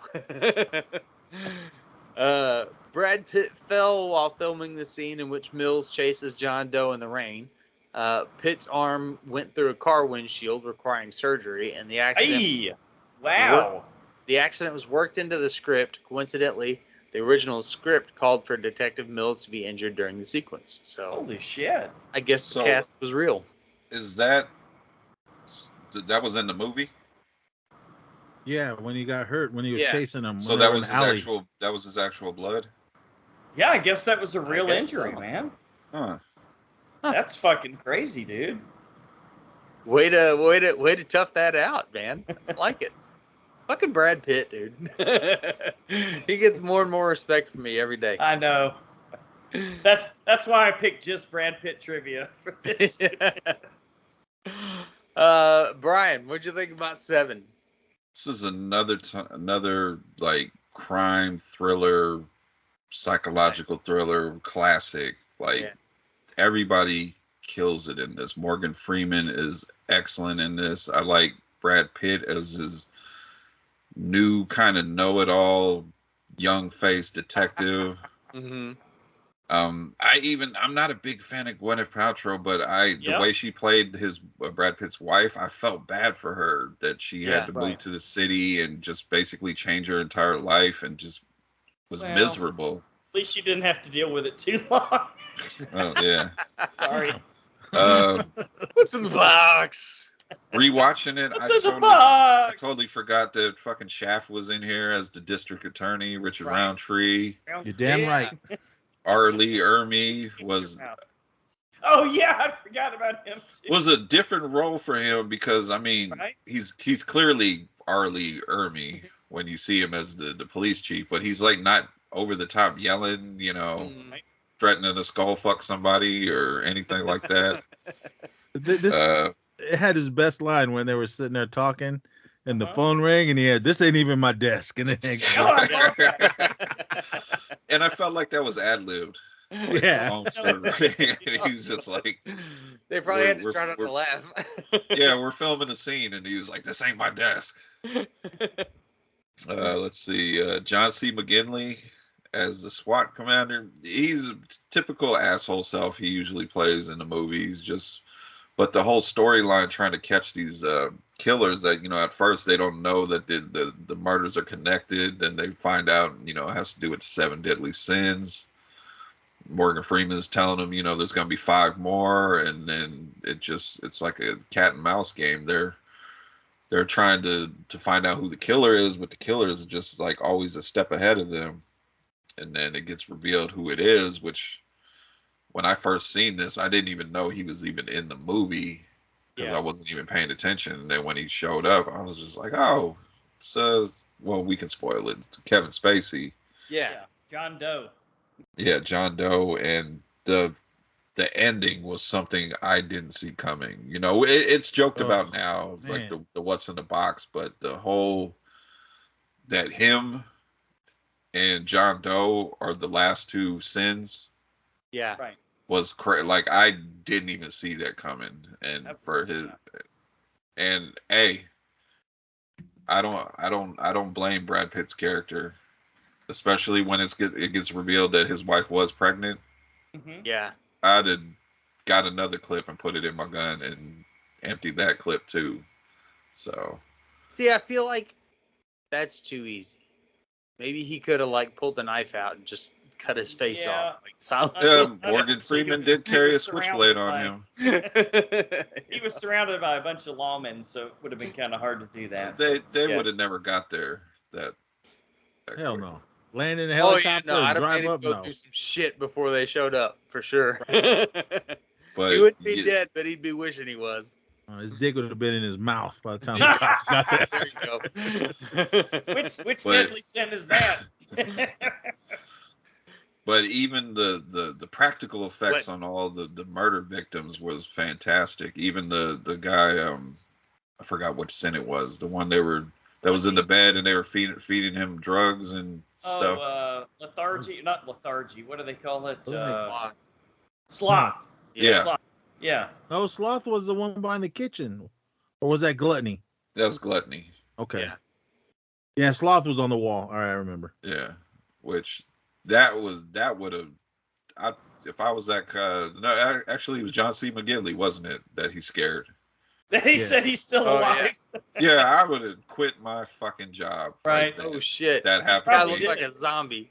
But yeah, this is another classic horror adjacent. It's not horror. It's crime thriller, but it's definitely a classic. And what a fucking cast, man. Yeah. Doesn't get a whole lot better than that. Nez, what do you think? Oh, get the hella good stamp? Yes, I love this film. A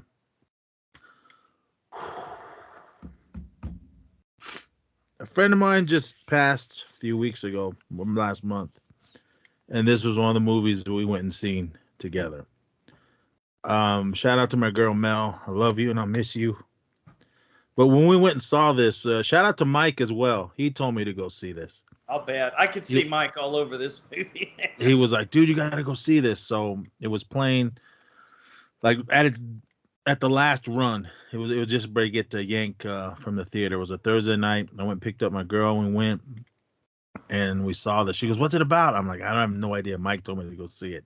Right. I didn't even know what it was. I just walked in, said Se7en. I saw the poster. Okay, Brad Pitt, Morgan Freeman. All right, let's go. So the movie got going, and oh my God, I was just glued in to the whole thing. For some reason, I thought it was going to be a horror movie. Just the way it started and how the poster looks. It looks all evil and everything. So I was like, all right, cool. But the Trent Reznor intro with the credits. Yeah, I didn't even watch the trailer, so I had no idea what this movie was about. I didn't even get the 7 deadly sin things until the movie was going. That's good. So I was like, I was totally clueless on what this movie was. So when it was said and done and over, I was like, damn, that movie was hella good. I went and saw it again. There was this theater in San Francisco that was like the Dollar Theater. So it was making this Dollar Theater run. So it was in the hood. I didn't like going there, but I had to see this. Was movie. it $1? Huh? Was it $1? Back when it was $1. Okay, because we have a Dollar Theater here. Oh, it used to be $1. It's like $5. Brian, you're a kid. You don't remember it, man. As and I know the struggle. I would go to the 10 a.m. dollar movie and sneak into each theater afterwards and see like I did that too. A day for $1. I did that too. Mike and I, again, bringing him up, we saw Heat at a Dollar Theater. Yep. Yeah, so because it was already pulled and it was like, you got to see Heat. So we found it at Dollar Theater. Right. So we went and seen it. So that I went and saw it again at the Dollar Theater, and I was the only one sitting in there. And oh man, I love this movie. Another movie there's plenty of movies where I can watch from beginning to end, no matter what scene it's on. Sure. This one I love. I've seen it I don't know how many times. Everything in it was amazing. I didn't know who Kevin Spacey was until I was like, oh, yeah, I've seen him in other things. And then I went back and started watching older films where he was not the star, but he was in. I was okay. Like the Ref and stuff like that. It could even I think Outbreak was before this one. I think it was either before or after. I can't remember. But he's been in a bunch of things. Go listen to that review. Oh, that's right. Yeah, that's right. That too. Usual Suspects. Of course. Usual Suspects. I think that came. Was that before this? That's the same year. Same year. Okay, but I was like, I loved it. I loved how they didn't put his name in the credits until the end. Yeah, I thought that was really cool because as soon as the movie was over, and then it said John Doe, Kevin Spacey. I don't know if he's ever gonna have a career again. We don't want to get into that. Yeah. Anyway, but his performance in this. That happens when you rape kids. Oh, yeah. Philip, come on. This is a family show. His performance. Fucking raping kids, goddamn it. His performance in this was amazing. Brad Pitt. I mean, is he good in everything? Not everything. I mean, if you guys saw Cool World, I didn't really care for that film, but I might disagree with you. I didn't like that one, man. What is the first movie you guys seen Brad Pitt in? California, no, it was one he did with Legends. It was Thelma and Louise. No, it was in the 80s. Okay. Really? Yeah. What? I just recently watched it, but I remember seeing it at the drive-in. He wasn't the star, or he was one of the stars, but he wasn't Brad Pitt then. He was just some young, good-looking kid on the TV on the movie screen. God damn, I cannot remember that's who he was. Thelma and Louise. I don't think he was anybody big. Have you guys ever seen a movie called Across the Tracks where he played a track star? No. This was like, he looked like he was probably maybe 18, 19, 20 years old. Oh, wow. Like Emilio Estevez in The Breakfast Club, young. Huh? Yeah, like that young. Okay. What the hell was I remember him in Head of the Class? Played his delinquent brother, Ricky Schroeder.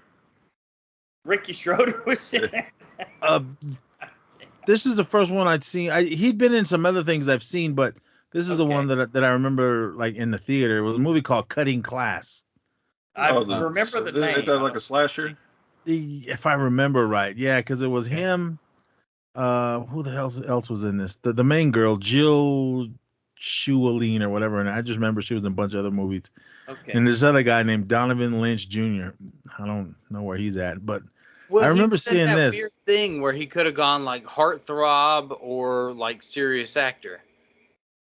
Or super versatile, where he can do comedy, he can do heartthrob, he can do serious actor. Yeah, he and can he do sort action. of he never really took that heartthrob thing seriously. I think like he was there, but and I like Brad Pitt better now than I did back then. I mean, because he's got a lot of good movies. I mean, I know everyone loved Legends of the Fall. I didn't care for it. Yeah. I did. What was the fly fishing one? The river runs through it. Guys, I'm being told my time's up. I've got like I said, I've got a brother-in-law here that's got just out of surgery, so I guess I got to give my score real quick and run. All right. Can you get us out of here, Phil? Yeah. So yeah, no, I'll give this movie a 9 on 10, and I'm surprised. This is Fincher's masterpiece for me, and I would say that very, very easily, all three of the main actors could have won Best Actor for that particular year easily. So you know where I stand, guys. 9 on 10 on this one. So better than Silence of the Lambs. Yeah, very, very much so. Just because of the acting and Fincher's direction and just I don't know. I found the villain in this one to be more despicable than the villain in the other film, believe it or not. So, wow, that's where I stand. So you guys finish the show out. I'm out of here. But 9 on 10, brothers. Have a good one. All right. Appreciate you. All right. But yeah, hold on. But this movie was fucking awesome. I mean, I couldn't believe when it was over. I mean, getting to the end with the whole box thing. When we found out that she was pregnant, dude, I shit you not, the first time I saw this, I thought that baby was in the box. I thought he cut the baby out and put it in there. That's where my mind went at first. Because Mike did tell me, he was like, dude, this movie's gonna fuck with you. And I was like, oh man. That I can understand if the studio were like, no, we need to change that ending. That would have made sense. That would have made sense. Yeah. I just, because what we had seen up to this point, to that point in the movie, I figured, man, I mean, there's nothing this guy's not gonna do. So, okay, was she one of the sins? He was. John Doe. But he still had two left: envy and wrath. Wrath envy. was Brad Pitt. Yeah, but Brad Pitt didn't die. No, but when he found out, it didn't matter. He just wanted some, because he wasn't actually committing any of the sins. He was just setting them all up for people to commit them. So he told him, because when he found out they had killed his wife, and he said, "Become vengeance, become wrath. In order, like, you need to kill me." Because that's what when Morgan Freeman came running over, he told him, he goes, "Look, he wants you to kill him." And he's like, "No," and he started screaming. This dude, that whole ending scene just gave me chills right now. And he became, and John Doe became envy, because he said, "I went to your house. I tried to be the husband. I tried to live your life." So he was envious. But that was the part, because he didn't really kill anybody other than, the people that he was killing for the 7 deadly sins, and Gwyneth Paltrow was like not any of those, and he just. He envied the what the hell's his name? Mills. John Doe envied his life. Yeah, he goes, "That's my sin, is envy." That's when he turned it on him and said, "Look, because he basically told him, 'Look, kill me,' and he said, 'Become wrath,' because that whole scene, him with, 'What's in the box?" And I know it turned into a big old joke, but when he just turned, dude, he was so serious. He was like, "What's in the fucking box?" And he goes, "I just told you." And then he just turned that gun and goes, "You lie. You are a fucking liar. Shut up." And then gets the butt of the gun and pushes it down on his head. I was like, oh, man. I know, dude. Goosebumps. Brad Pitt killed it in this one, man. Yeah, I think that Kevin Spacey killed it in this one. I think he did really well. But I also think that he channeled a little Hannibal Lecter while he was doing it.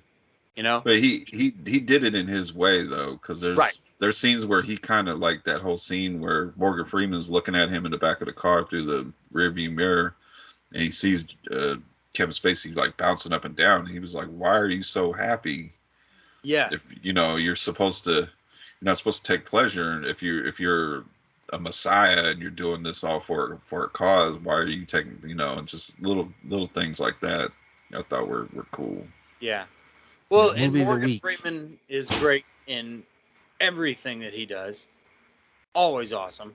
Yeah, this is sort of the beginning of Brad Pitt's rise to like real stardom, I think, as opposed to just another pretty face.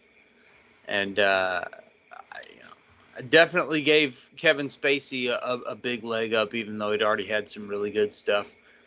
And he's got a really good body of work there for the time that he actually acted. I don't think that he's ever going to come back. I don't know that he'll be forgiven, and I think I'm okay with that. But I like Brad Pitt now better than I did back then. I think he's a better actor now, and I love the parts that he plays. Like I said, Morgan Freeman's great in everything he does. This movie was pretty badass. I don't know if it's as good as Silence of the Lambs, but it's pretty fucking close, man. It's up there. If you're looking for like the best crime dramas in history, this is one of them. It's on the list. Silence of the Lambs is probably number 1, but this may be 2 or 3. And then, a whole plethora of Ashley Judd movies.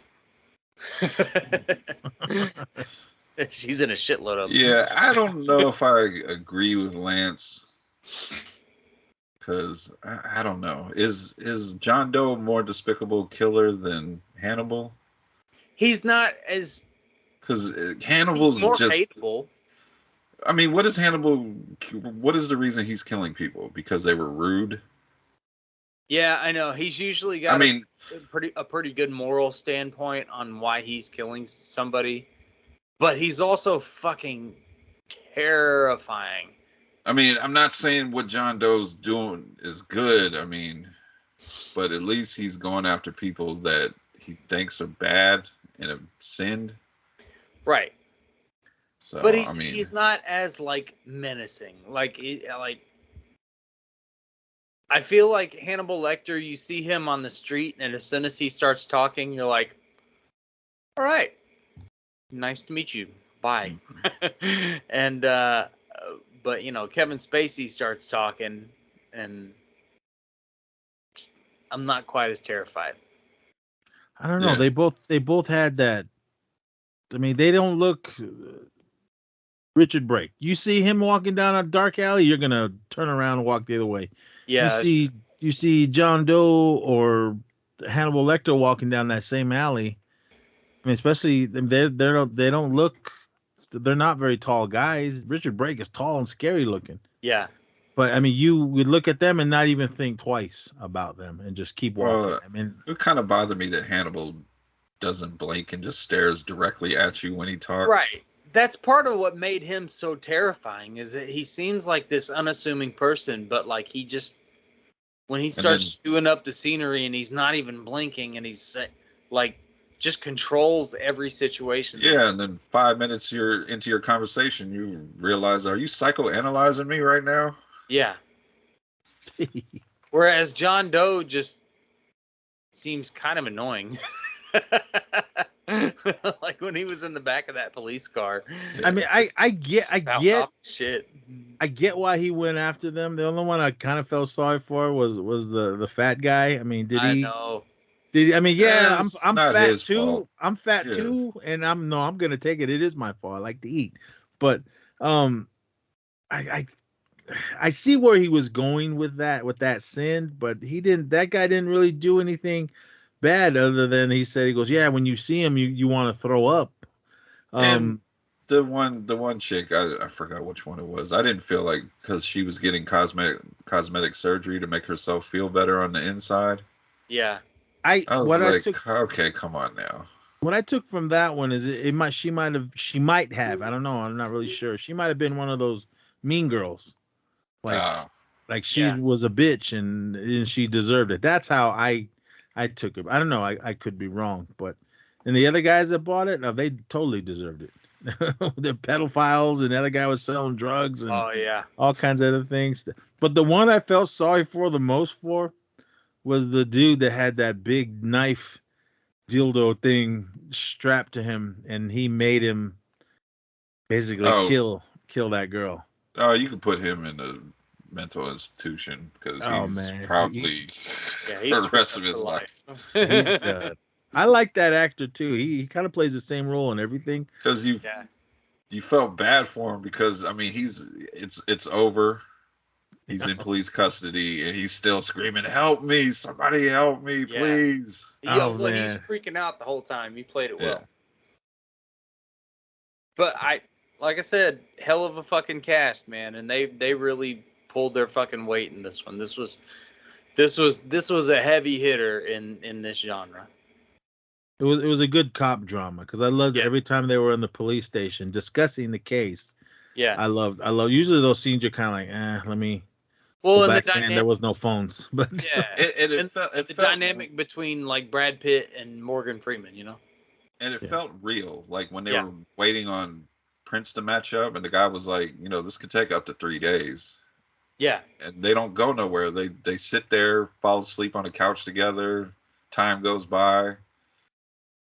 And Brad Pitt's just like, we should be out here doing something, and Morgan Freeman is like, this is the job. Yeah. When Morgan Freeman told him about there's a place where these guys that you give them enough money, they'll get you information because it was like all FBI stuff, and that's when Bobby from Sons of Anarchy came walking in. Bobby. He came walking in. Oh man, that still hurts my heart the way Bobby bought it. It's Sons of Anarchy. But it was this movie was amazing. I mean, we could go all night about it because there's so much to unpack in this. I know in one of the Blu-ray, I think it was DVD, the DVD releases, there's some special features where you can read some of the texts that were written in all those notebooks that John Doe was writing. I mean, I tried, but I only got through like a couple screens and said, all right. I was gonna say he had like a whole bookshelf of just books of bullshit writing. Tiny print. Yeah, like double lines, double sentences on one line. But that's shout out to the people that actually stood there and wrote whatever they wrote. I mean, even it's like just a flash on the screen. But man, I mean that takes time. Even if you go back to The Shining, whoever typed that, what was it? All work and no play. Makes Jack a dull boy. Yeah, I mean, whoever typed all that out in many different forms, man. Shout out to them. No TV and no beer make Homer something. But yeah, this movie is amazing. Did we give scores? I don't even remember if we did. No, but let's now. Let's do 10, scores. 10. 10. Oh, okay. Yeah. All right. So right up there with Silence of the Lambs. Yep. Brian? I don't think it's better than Silence of the Lambs, so I'll give it a 9.75. Okay. It's there. Yeah. I think a 9 is a pretty good score for this one because it's in the same genre as Silence of the Lambs, and Silence of the Lambs gets a 10. I think this one follows in its footsteps and is a staple of the genre, but it doesn't quite get a 10. Awesome movie, though. Great cast. Yep. All right. Well, as always, we want to thank you for listening to another episode of The Horror Returns, and we'd love to hear your feedback and ideas. You can always reach us at thehorrorreturns@gmail.com. And you can find us at thehorrorreturns.com and follow our social medias and all that good stuff. Please consider becoming a Patreon patron. Give us $1. Would be nice. Nez, you got anything coming out? Well, you talked about Wrestling Returns, all that stuff. Yeah, we got all that coming, everyone. Life. New E Society's coming. I think we're closing in on 300. We're 290, I think. I don't know. About 350. ESP Rewind. If you guys didn't listen to that one, we talked about Tim Burton's 1989 Batman. The Zissou loved it. Hashtag not my Batman. But we're building up to the new Flash movie that's coming out, and I know people feel bad and different about Ezra Miller now. I do too, but I still want to see the film. I was hyped for Mr. Mom, Beetlejuice. Yeah. Michael Keaton come back as Batman. You want to get nuts? Let's get nuts. I'm happy that what's his name? Ben Affleck is in it. No Henry Cavill from who knows. Hopefully my fingers are crossed that he makes an appearance in it, but they're saying he's not. But I don't know, maybe that's just what they're saying. But yeah, we got regular episode for East Society coming. Also another ESP Rewind. We're gonna be talking about, I think it was 1991 or 2, I can't remember. Tim Burton's Batman Returns. I have not seen that in a long time. I just watched it, and again, hashtag not my Batman, but it was a movie. Anyway, yeah, we're gonna do that, and that's what's coming next. Hashtag it is my Catwoman. Yeah. Well, Julie Newmar first, and then Julie Newmar, then Michelle Pfeiffer. You know what? Halle Berry movie was terrible. Oh, she's on there too, but I'm just adding my top 2. Halle Berry movie was terrible, but it was a pretty good Catwoman. I'll give her that. I love you. Hey, even though it's a newer movie, I don't mind Zoe Kravitz either. Yeah, true. Something about when you put on the Catwoman suit. I'll do it. I'm not gonna say no, but I'll go Anne Hathaway first. Oh yeah. Okay, now I forgot about her. I think there's a reason I did forget about her. I love Anne Hathaway. All right, Princess Diaries. Next week we check out the brand new The Blackening, as well as 2013's A Haunted House. Oh God. Well, Blackening looks funny, man. We'll see. Yeah, I'm excited for that one, but is that a comedy or serious? It is a horror comedy. Okay, all right. That's just on the trailer. Comedy, but not like scary movie schlocky. Hopefully, I don't know. Yeah, they're going to be playing off all the tropes in horror movies. So. But until the horror returns again, Brian. Good night.